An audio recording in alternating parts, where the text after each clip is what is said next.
Hello दोस्तों, मैं doctor Gita उससे नई कहानी के साथ आपसे मुखातिब हूँ। दोस्तों, कभी कभी हमारी ज़िंदगी में कोई ऐसी समस्या आ जाती है जिसका हल हमें ढूंढे नहीं मिलता और हम मानसिक तौर पर बहुत परेशान हो जाते हैं। लेकिन कोई भी समस्या ऐसी नहीं होती जिसका हल कभी न कभी न निकले। कहते हैं सवेरा तो होता ही है। इसी कथानक को लेके एक कहानी रची गई है। कहानी प्रस्तुत करती हूँ। सवेरा तो होता ही है। माथा ठनक रहा था। अभी अभी न जाने क्या क्या बोलकर वीथिका कमरे से निकल कर गई है। कोई भी देखकर कैसे कह सकता है कि ये मेरी ही लड़की है, मेरी सगी लड़की। इसको मैंने ही पैदा किया है। जब से राघव हम सबको छोड़कर गए हैं, इस घर को न जाने क्या हो गया है। पहले भी वीथिका अपने पापा से ज़्यादा जुड़ी हुई थी। कभी कभी सोचती थी कि शायद मुझ में ही कोई कमी होगी। शायद मैं, वीथिका, हमारी अकेली संतान को उससे हिस्से का पूरा प्यार नहीं दे पाई। शायद मैं, वीथिका, हमारी अकेली संतान को उसके हिस्से का पूरा प्यार नहीं दे पाई। पर अब तो उसकी शादी भी हो गई है और मैं अकेली हो गई हूँ। मेरी गायन में रुचि पर भी वो ताने कसती है। उसकी सोच है कि अब मेरी जिंदगी में गायन में लुत्फ उठाने जैसा क्या बचा है। आंखें आंसुओं से भीग गई थी। राघव की बहुत याद आ रही थी। कहा करते थे, सपना कुछ गजलें वो गीत तो तुम बहुत ही मीठे स्वर में गाती हो, बस सुनते ही रहने का मन करता है। काश मैं भी तुम्हारे सुर में सुर मिला पाता, कहकर गाने लगते थे। तुम मेरी जिंदगी हो। मैं हंसकर कहती थी कि मत गाइए, बहुत बेसुरा गाते हैं। और हम दोनों ही हंसने लगते थे। राघव के साथ पिकनिक पर जाने का मज़ा तो कुछ अलग ही था। बहुत अच्छे तैराक थे राघव। जब कभी हम किसी नदी के किनारे पिकनिक पर जाते थे, राघव सुनते नहीं थे, पानी में उतर कर तैरना शुरू कर देते थे। मैं मना करती रहती थी कि बारिश के दिनों में पहाड़ी नदियों का भरोसा नहीं होता, मत तैरा करिए। तो हंसकर कहते थे, जानती हो कितनी ट्रॉफी जीत कर घर लाया हूँ। देख कर मन खुश हो जाता है। उनके तैरने के दौरान मैं किनारे पर ही खड़ी रहती थी। वो तैरते हुए कहा करते थे, तुम खाना लगाओ, वीथिका को खिलाओ, मैं बस आ ही रहा हूँ। फिर भी उनके आते आते आधा घंटा तो लग ही जाता था। बिना मेरा गाना सुने कभी भी पिकनिक को पूरा नहीं मानते थे। फुर्सत के पलों में अक्सर मुझसे कहते थे कि सपना, तुम्हें विधिवत संगीत की शिक्षा ले लेनी चाहिए। तुम्हारे अंदर एक टैलेंट है। मैं हंसकर कहती थी, मुझे बिजनेस नहीं बनाना है, मैं स्वांतः सुखाए गाती हूँ। मुझे याद है, वीथिका के प्रथम जन्मदिन पर सासू माँ आई हुई थी। उन्होंने लेडीज संगीत रखा था। सभी ने खूब एंजॉय किया था। नाच गाना खूब हुआ था। सासू माँ खुद भी झूम झूम कर नाची थी और मुझे गाने के लिए मजबूर कर दिया था। मैंने सोहर गाए थे और ढोलक पर थापें भी मनचाही लगाई थी। सासू माँ के चेहरे पर खुशी नाच रही थी। बैठने पर मेरी पीठ देर तक ठोकती रही थी। उस दिन राघव ने भी छुट्टी ले रखी थी। ताकि बाहर से सामान वगैरह लाने में, घर की सजावट वगैरह में सहयोग कर सकें। रात जब बेडरूम में गई थी तो राघव ने कहा था, सपना, तुम मेरा सपना क्यों नहीं पूरा करना चाहती? आज तुमने सोहर गाया, बहुत ही प्यारी आवाज़ लगी। मैंने देखा था कि तुम ढोलक भी बजा रही थी, यानी तुम्हें लय ताल का ज्ञान भी है। तुम्हें याद है जब बाबूजी तुम्हें देखने गए थे तो तुमसे एक भजन गाने को कहा था और तुमने बखूबी गाया भी था, है ना? मतलब तुम्हारा चुनाव इसी आधार पर हुआ था। मतलब सपना ने नकली गुस्सा दिखाते हुए कहा था, मैं देखने में बदसूरत लगती हूँ, खाना बनाना नहीं आता, परिवार से दुर्व्यवहार करती हूँ, बदमिजाज हूँ। नहीं भाई, नहीं, राघव ने कहा था, मेरा मतलब सिर्फ इतना है कि तुम्हें ईश्वर ने इतनी प्यारी आवाज़ दी है तो उसका उपयोग करो ना। दुनिया को भी जानने दो कि तुम्हारे अंदर इतनी अच्छी गायिका छुपी है। थोड़ी देर बाद सपना ने कहा था, अच्छा बताओ मुझे क्या करना होगा? राघव ने कहा था कि तुम बताती रहती हो ना कि तुम खुद भी सोहर बना लेती हो। राघव ने कहा था कि तुम बताती रहती हो ना कि तुम खुद भी सोहर वगैरह बना लेती हो, तो ऐसा ही एक सोहर या कोई दूसरा लोकगीत लिख कर मुझे दो। मैं उसे आकाशवाणी के युवाणी कार्यक्रम में भेज देता हूँ। उसके बाद देखते हैं। अगले दिन सपना ने लोकगीत व सोहर लिखकर और सीडी में करके भी राघव के सामने रख दिया था। राघव ने उन्हें आकाशवाणी को भेज दिया था। अनचाहे ही सपना भी आकाशवाणी से जवाब का इंतज़ार करने लगी थी। लगभग 2 माह बाद वहाँ से अप्रूवल का जवाब आ गया था। राघव ने उसकी आवाज़ में रिकॉर्डिंग करके जो सीडी भेजी थी वो उन्हें पसंद आ गई थी। 1 माह बाद रिकॉर्डिंग के लिए बुलाया गया था। उसे तो सुनते ही घबराहट होने लगी थी। राघव उसे हिम्मत बंधाते रहे थे कि तुम कर लोगी, पर वो मना करती जा रही थी। राघव ने कहा था, सपना, मैंने तुमसे डिग्री कॉलेज में जाकर पढ़ाने को तो नहीं कहा था, क्योंकि मैं जानता हूँ कि तुम बीए पास हो और ये काम नहीं कर पाओगे। लेकिन ये तो तुम कर सकती हो, और अगर चाहो तो संगीत में अलग से उच्च शिक्षा की तरफ बढ़ सकती हो। शुरुआत करो, ऊंचाइयों तक भी पहुंचोगी। राघव के प्रोत्साहन ने उसे हौसला दिया और प्रथम रिकॉर्डिंग से शुरुआत करके उसने बी म्यूज कर लिया था। राघव ने अप्लाई करवाया और उसे आकाशवाणी में नौकरी भी मिल गई थी। भले ही छोटे पद भी सही, एक बंधी बंधाई आमदनी बढ़ गई थी।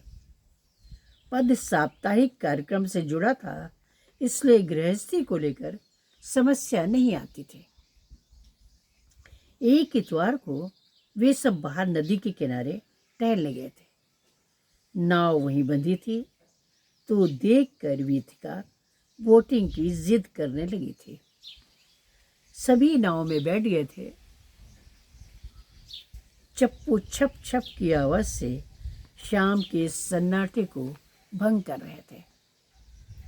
न जाने क्यों उसे चप्पू की छप छप में भयानकता महसूस हो रही थी। ठंडी ठंडी हवा चल रही थी। उसके बाल माथे से होते हुए गालों पर लहरा रहे थे और राघव उसे बड़ी नशीली निगाहों से देख रहे थे। तभी अचानक वेदिका की चीख, वो छपा की आवाज़ साथ साथ सुनाई दिया था।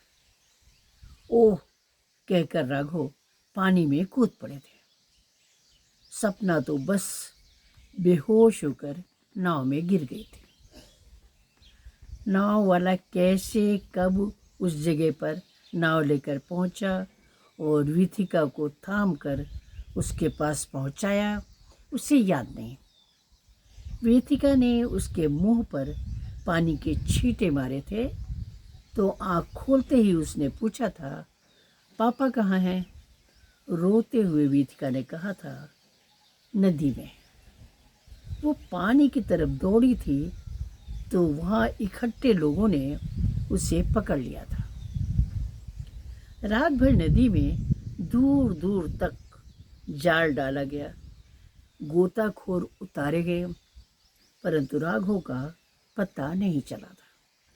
लोगों का सोचना था कि वे कहीं चक्रवात में फंसकर तैर नहीं पाए, आगे कहीं कुछ दूर पर बांध बना था और उसी में कहीं बह गए। दूर दूर तक ढूंढा गया था पर कहीं पता नहीं चला था। सुबह विथिका को लेकर वो लूटी पिटी सी चली आई थी। राघव की नौकरी थी तो क्लर्क की, पर शासकीय होने के कारण मुझे पेंशन मिलने लगी थी। वेदिका की पढ़ाई और पालन पोषण ही मेरी जिंदगी का लक्ष्य बन गया था। राघव के जाने के बाद वेदिका बहुत गंभीर हो गई थी। वो मुझसे बस काम भर की बातें करती थी, यहाँ तक कि मुझे लेटे हुए देखकर भी कभी ये नहीं पूछती थी कि क्या आपकी तबीयत खराब है।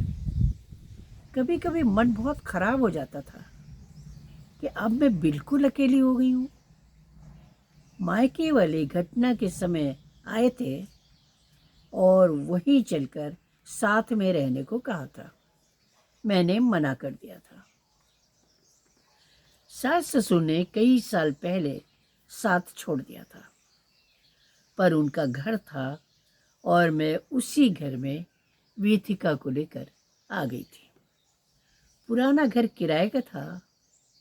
इन सब कामों में राघव के कई दोस्तों ने बहुत सहयोग किया था। वेदिका रिसर्च करना चाहती थी, पर हमारे आर्थिक सोर्सेज बहुत कमज़ोर थे। पेंशन व आकाशवाणी से सीमित आय ही आमदनी का जरिया थे। वेदिका ने जब रिसर्च की बात की थी तब हमने उससे कोई सर्विस का सहारा लेकर रिसर्च करने को कहा था। लोन मिलने जैसा प्रतिशत उसका नहीं आया था। उस दिन वो पापा को पुकार कर खूब जोर जोर से रोई थी। मैंने कई बार सोचा था कि अपने गहने निकाल कर दे दूं उसकी रिसर्च के लिए। फिर मन को समझाया था कि रिसर्च तो बाद में हो सकती है, पर शादी तो नहीं रोकी जा सकती थी। गांव घर के लोग पहले भी खुसुर पुसुर करने लगे थे। मैंने वेदिका का अप्रत्यक्ष गुस्सा सीने पर पत्थर रखकर सह लिया था। रातों को आंगन में लेटकर मैं आकाश में तैरते हुए काले काले बादलों को निहारा करती थी। मैं उनसे पूछना चाहती थी कि वे सिर्फ मेरी किस्मत में ही क्यों छाए हैं।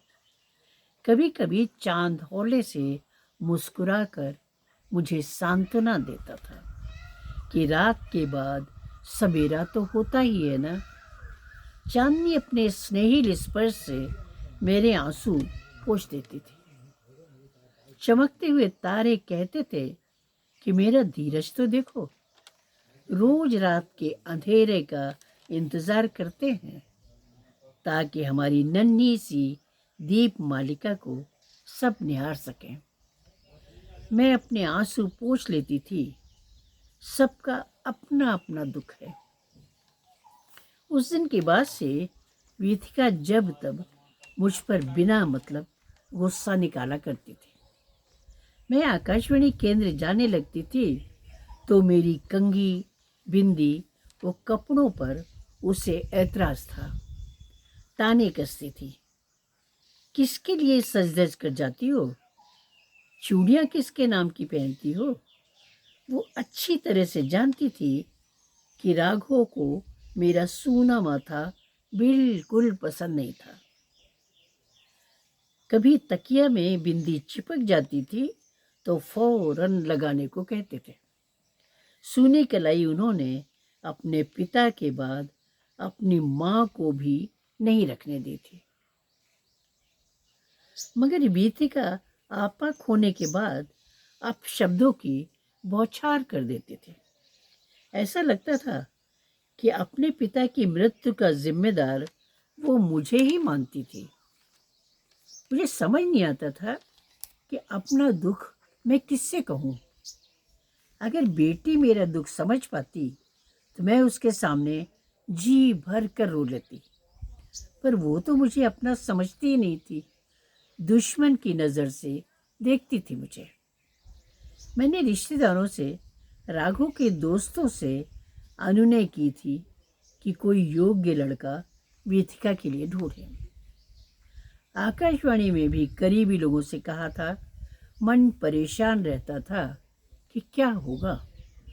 लड़की इतनी चिड़चिड़ी और बदमिजाज है, किस घर में जाएगी और कैसे उसकी वहाँ निभेगी। अथक प्रयासों के बाद एक रिश्ता सामने आया था। बात चली थी, घर द्वार देख गए थे, लड़की देखी थी, दहेज की बात की थी और शादी पक्की हो गई थी। लड़का इंजीनियर था, पास के शहर में परिवार सहित रहता था। तारीख तय हो गई थी और शादी भी करीब आ गई थी। मैंने परिचितों के सहयोग से शादी की तैयारियां की थी। पूरे गहने या तो बेच दिए थे या फिर वेदिका को पहनाने के लिए रख दिए थे। मैंने अपने लिए कुछ भी नहीं बचाया था। बचा या जोड़ा हुआ पूरा पैसा शादी की तैयारियों में, वेदिका के मनपसंद कपड़ों में लगा दिया था। कुछ खेत थे ससुर के, बटाई पर उठा देती थी, इसलिए खाने की चिंता नहीं थी। अब तो दवाइयों का खर्च भी बढ़ गया था। खैर, बारात आई थी, रिश्तेदार आए थे, रस्मों रिवाज निभाए गए थे, पर मेरे मन में कहीं भी रत्ती भर भी उत्साह नहीं था। एक तो राघव साथ नहीं थे, उस पर जो बेटी मुझसे अलग हो रही थी वो तो मुझसे कभी जुड़ी ही नहीं थी। मन कह रहा था कि चोट तो लगी है, पर किस बात की, बेटी के व्यवहार की या उसके दूर जाने की। विदाई के वक्त भी वेदिका एक दूरी बनाकर ही मुझसे गले मिली थी, पर शायद मेरा माँ का मन फूट फूट कर रो पड़ा था। इसीलिए मैंने 9 महीने तक पेट में रखा है, दूध पिलाया है, पाल पोस कर बड़ा किया है और आज इसे दूसरे को सौंप रही हूँ। डोली चली गई थी। मैं शिथिल पैरों से घर के अंदर आकर आंगन में बैठ गई थी। महिलाएं मुझे ढाढ़स बंधा रही थीं। शादी के बाद वाले रस्मों रिवाज भी मैंने निभा दिए थे। इस बीच वेदिका की कोई खबर नहीं आई थी। मैंने कलेवा भेजा था तो वेदिका को भी विदा करवा लिया था। वो आकर सीधे अपने कमरे में चली गई थी और लेट गई थी। मैंने उसे चाय के साथ मिठाई व नमकीन दी थी। वो पूछा था कि सब कैसे हैं। उसने कहा था तुमसे अच्छे हैं। मैं उसका माथा सहलाकर चली आई थी। भगवान के सामने माथा टेक कर मैंने कहा था, ईश्वर, इसको हमेशा सुखी रखना, क्योंकि इसे दूसरों को सुख देना नहीं आता। मैंने खाना बनाया था और थाली परोसकर उसे कमरे में दे आई थी। मैंने उसकी पसंद की सब्जी बनाई थी और पराठे। ससुराल से लौटी लड़की को रोटी खिलाना अच्छा नहीं लगा था। मैंने कहा था, तुम्हारी पसंद का आलू दम बनाया है, कैसा बना है? विथिका ने मुंह बनाकर कहा था, मेरी ससुराल में तो रोज ही एक से एक सब्जियां बनती हैं। मैं मुस्कुराकर चली आई थी। कितना बचपना है इसमें अभी भी। विथिका को 2 दिन बाद दामाद आकर ले गए थे और फिर बीच बीच में उसका आना जाना शुरू हो गया था। वो एक दिन के लिए आती थी और कोई ना कोई फरमाइश लेकर। कभी ड्रेसिंग टेबल पुरानी डिज़ाइन का है, नया चाहिए, तो कभी गद्दे ढीले हो गए हैं, नए मंगा दीजिए। बिना लिए नहीं जाऊंगी, नहीं तो मेरी बेइज्जती होगी। अकेली लड़की हूँ इस घर की, इतना हक तो बनता है मेरा। मन में आता था कि कह दूं कि पूरा हक तो तेरा ही है, मेरा क्या है। लगभग 1.5 साल बाद विथिका आई थी तो मुझे लगा था कि वो प्रेग्नेंट है। मन खुश हो गया था कि मैं नानी बनने वाली हूँ। मैंने उससे पूछा था कि तबीयत तो ठीक है ना? उसने कहा था, आप ठीक रहने देंगी तब तो रहेगी ना। मैंने कहा था, क्या हो गया, कुछ बता तो सही। उसने कहा था, आप ये मकान और खेत सब कुछ जो आपके पास है वसीयत करके मेरे पति के नाम कर दीजिए। मैंने उससे कहा था कि मेरे बाद तो ये सब तुम्हारा है ही, फिर भी तुम कहती हो तो मैं वसीयत कर देती हूँ। विथिका, मुझे पता नहीं वे तुम्हारे मन में इतना अविश्वास क्यों बो रहे हैं। अगर कहीं आपने किसी सगे को दे दिया तो? उसने कहा था। मैंने मुस्कुरा कर कहा था, तुम पढ़ी लिखी हो, तुम्हें पता होना चाहिए कि ये पुश्तैनी जायदाद मैं वसीयत द्वारा भी किसी को नहीं दे सकती। मैं अकेली बेच भी नहीं सकती, ये बस तुम्हें मिलेगी। लेकिन मेरा एक सुझाव है कि वसीयत में सिर्फ तुम अपना नाम लिखवाना। पता नहीं विथिका ने क्या सोचकर सिर्फ अपना नाम लिखने को बोल दिया था। मैंने वकील को बुलाकर वसीयत बनवा दी थी। वकील के कहे अनुसार मैंने एक प्रति विथिका को दे दी थी और दूसरी स्वयं रख ली थी। कुछ महीने बाद विथिका को बेटी हुई थी। समय के साथ साथ नातिन रूही बढ़ने लगी थी। रूही के स्कूल जाने के साथ ही विथिका की व्यस्तताएं बढ़ने लगी थी। घर का काम भी विथिका को अकेले देखना पड़ता था, क्योंकि सास का स्वास्थ्य भी ठीक नहीं रहता था। विथिका अकेली बहू थी।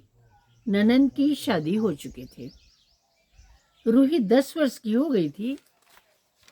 इधर मेरे हाथ पांव भी थकने लगे थे। मैंने बर्तन वाली लगा ली थी। जरूरत पड़ने पर खाना भी बना देती थी। आकाशवाणी का काम बहुत पहले खत्म हो गया था। बस वक्त ही वक्त था। गुजरे हुए वक्त के बारे में सोचा करती थी। एक दिन शाम को बरामदे में बैठी थी तो टैक्सी से विथिका अकेली उतरी थी। मैं चौंक पड़ी थी। अकेली, रूही भी नहीं, सब ठीक तो होगा ना। विथिका आकर मुझसे लिपट गई थी और माँ मुझे माफ कर दो, मेरा कल मेरे सामने आज बनकर खड़ा है। विथिका आकर मुझसे लिपट गई थी और बोली थी, माँ मुझे माफ कर दो, मेरा कल मेरे सामने आज बनकर खड़ा है। उसने बताया था कि रूही अपने पापा जैसी भाषा में मुझसे बात करती है। कहती है मैं इंजीनियर की बेटी हूँ और तुम क्लर्क की। बड़े घरों की बेटियाँ कैसी होती हैं, कैसी रहती हैं, ये तुम क्या जानो। माँ वो खाने की थाली मुझ पर फेंक देती है। अपने शूज़ स्कूल से आने के बाद मुझ पर फेंक कर रखने को कहती है। उसके पापा वो दादी खड़े खड़े हंसते रहते हैं। माँ मेरे आंसू पोंछने वाला उस घर में कोई नहीं है। मैंने वीथिका को प्यार से चिपका लिया था। मुझे मेरी बेटी वापस मिल गई थी, देर से ही सही। बेटी रूही को प्यार से जीतने की कोशिश करो, अंधेरा दूर होगा। मन कह रहा था सवेरा कभी न कभी तो होता ही है। नमस्कार।